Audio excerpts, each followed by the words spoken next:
आज हम पढ़ेंगे बादल राग कविता का दूसरा और अंतिम भाग।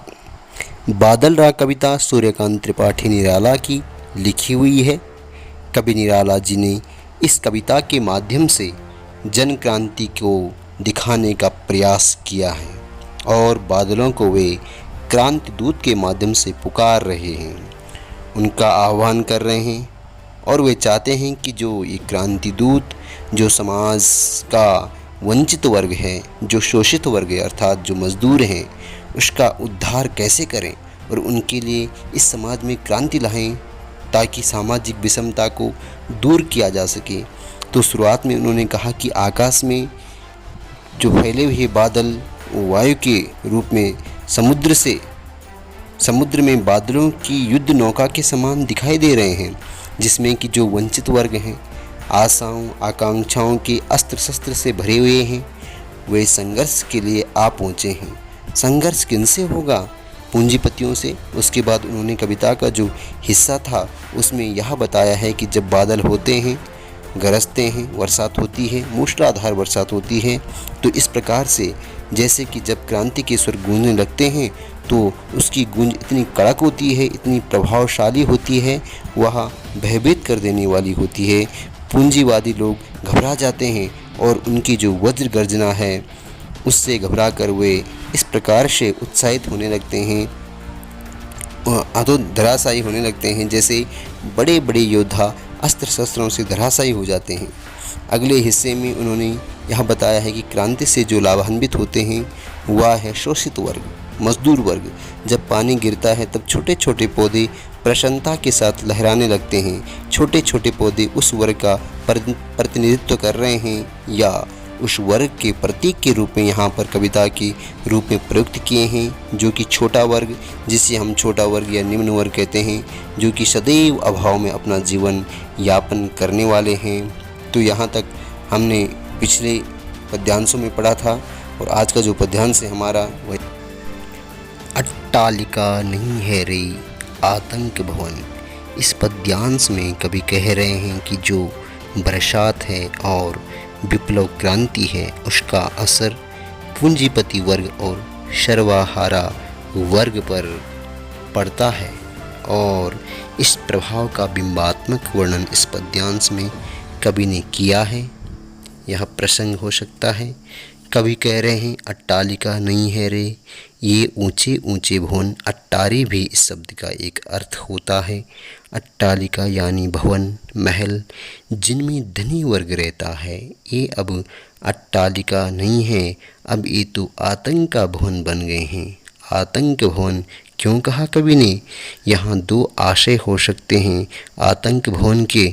एक, क्रांति के सुरों से डर कर घबरा कर जो पूंजीपति वर्ग के लोग हैं वे अपनी महलों में बैठकर, ऊंचे भवनों में बैठकर इस आशय को, इस आवाज़ को दबाने का, क्रांति को दबाने का, शोषित वर्ग को चुप कर देने का, उसे आतंकित कर देने का षड्यंत्र रच देने का, ये भवन आतंक भवन बन जाते हैं जहां उनके शोषण की योजनाएं बन रही है। दूसरा एक अर्थ है कि ये अट्टालिकाएं जहां अमीर विलासितापूर्ण अपना जीवन बिता रहे हैं, सुख सुविधा संपन्न सुविधाओं के बीच रह रहे हैं, वह अब आतंक भवन बन गए हैं।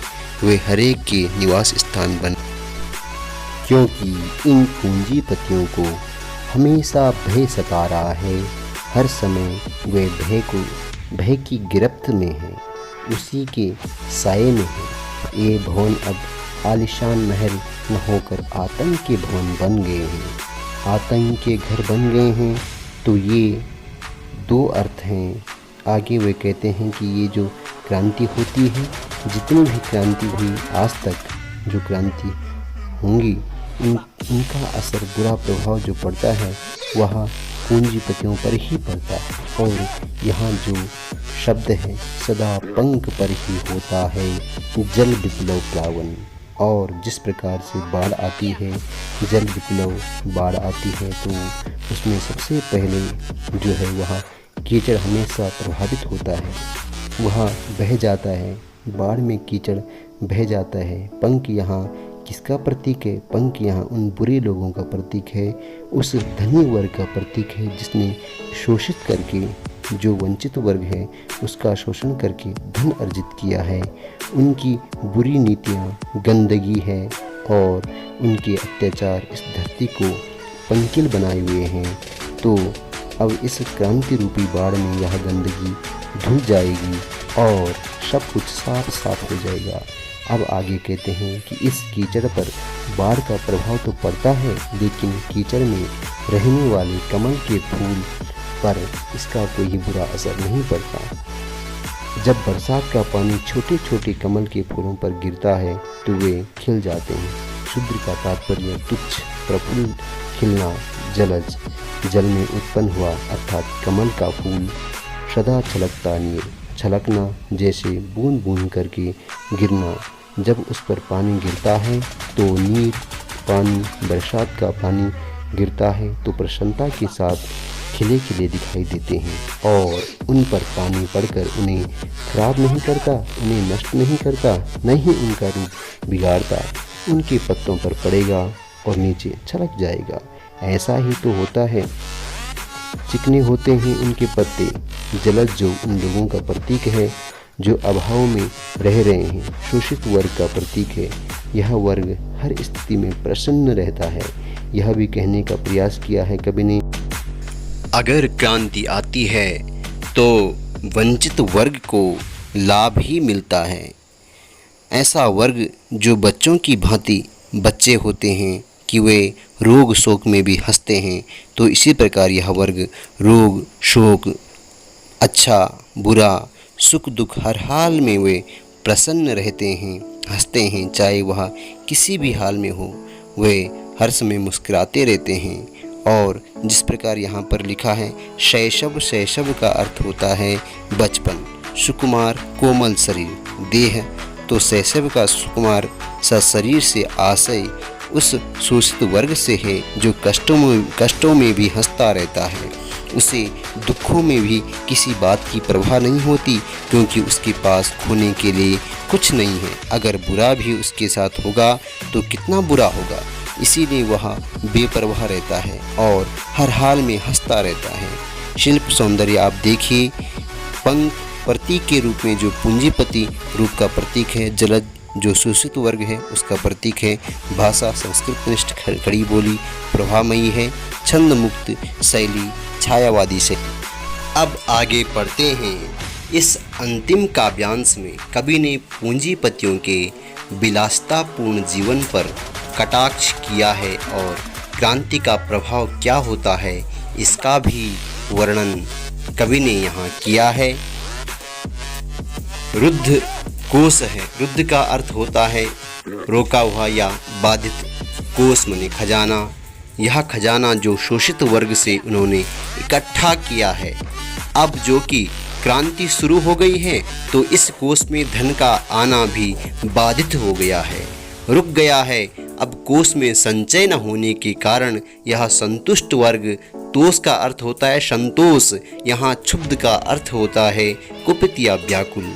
यहाँ कह रहे हैं कि अपने खजाने में संचय रुका हुआ देकर जानकर यह संतुष्ट वर्ग यानी धनी वर्ग यहाँ बहुत अधिक क्रोधित है, क्योंकि क्रांति शुरू होने के बाद जो वंचित वर्ग है उसमें चेतना आ गई है।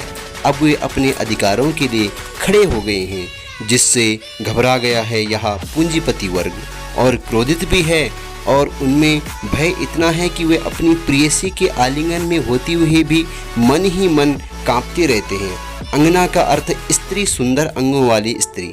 एक अर्थ आंगन में आंगन से है, ये वो वाला आंगन नहीं है।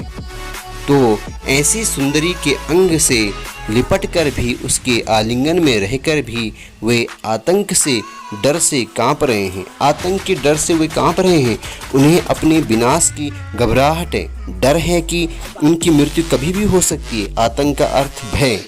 अंक के कई अर्थ हैं। अंक अनेकार्थी शब्द है, या हम यहाँ गोद भी ले सकते हैं, आलिंगन भी ले सकते हैं। सीधा अर्थ यह है कि वे अपनी प्रेयसी के आलिंगन में होते हुए भी अपने हृदय में डर को बिठाए हुए हैं, उसे बाहर निकाल ही नहीं पा रहे हैं। इस डर से वे कांप रहे हैं कि इस क्रांति में वे नष्ट हो जाएंगे।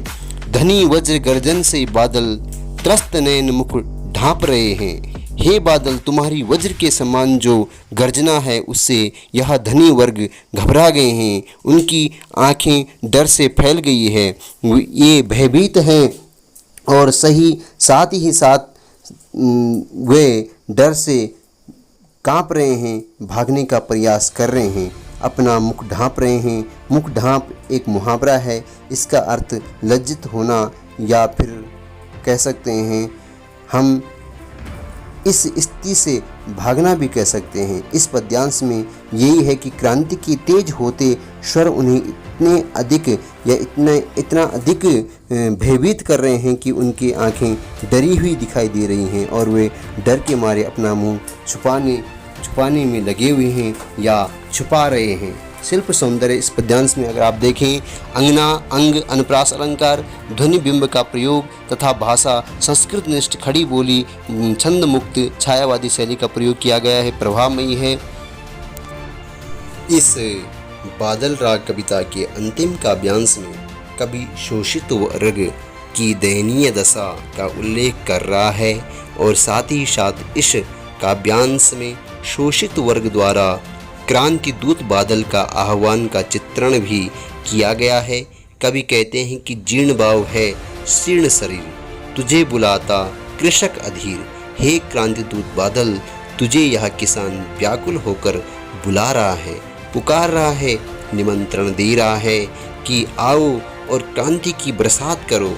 और दूसरे अर्थों में भी किसान जो है बादल की ओर टकटकी लगाए देखता है कि वे बरसे ताकि उसका खेत हरा भरा हो। जब फसल लहराएगी तभी तो उसका आर्थिक लाभ होगा, तभी तो स्थिति सुधरेगी। और दूसरे अर्थों में कि क्रांति जब आएगी तभी उसे सामाजिक समानता प्राप्त होगी। अब वह शोषण से थक गया है, उसकी बाजुएं जीर्ण कमज़ोर दुर्बल बाजू उठाकर उसे पुकार रहा है, उसका शरीर थक गया है। अब अपने लिए संघर्ष करते करते उसका शरीर थक गया है और वह व्याकुल है, इसीलिए वह बादलों को क्रांति दूत के रूप में पुकार रहा है। चूस लिया है उसका सार, हाड़ मात्र ही है आधार, ए जीवन के पारावार। यहाँ कभी बादलों को जीवन के पारावार के रूप में देख रहे हैं। ये यहाँ संबोधन करते हुए बादल को संबोधन कर रहे हैं। संबोधन शैली यहाँ पर किसान का सारा रस, सारा उत्साह, सारी उमंग उसके जीवन को शोषक वर्ग ने चूस लिया है। इसका शोषण करके इसे इतना कमज़ोर बना दिया है कि इसके मन का सारा उत्साह खत्म हो गया है और वे मात्र हड्डियों का कंकाल मात्र ही रह गया है। ऐसे में तुम ही इसके अंतिम आशा हो और तुम ही इसके जीवन में अनंत खुशियों को ला सकते हैं। तो बादल को जीवन का पारावार, पारावार का अर्थ होता है समुद्र। क्यों कहा? क्रांति रूपी जो बादल है उसका आना सुखद होता है। पारावार का अर्थ यहाँ असीम और अनंतता से भी लगा सकते हैं। तो असीम खुशियाँ जीवन की यहाँ क्रांति दूत बादल ही किसान के जीवन में लाएगा। निर्धन वर्ग को समाज में समानता का अधिकार दिलाना इस क्रांति का उद्देश्य है और सुख समृद्धि का कारक बनकर उसके जीवन में खुशियों का अंबार लगाएगा, उसको अत्याचार से मुक्त कराएगा। इसीलिए इसे कवियों ने जीवन का पारावार कहा है। भाषा तत्संप्रधान, साहित्यिक खड़ी बोली, छायावादी शैली, शीर्ण शरीर, शाह वर्ण की आवृत्ति, अनुप्रास अलंकार, विप्लव के वीर रूपक अलंकार, पारावार रूपक अलंकार, ये संबोधन शैली है।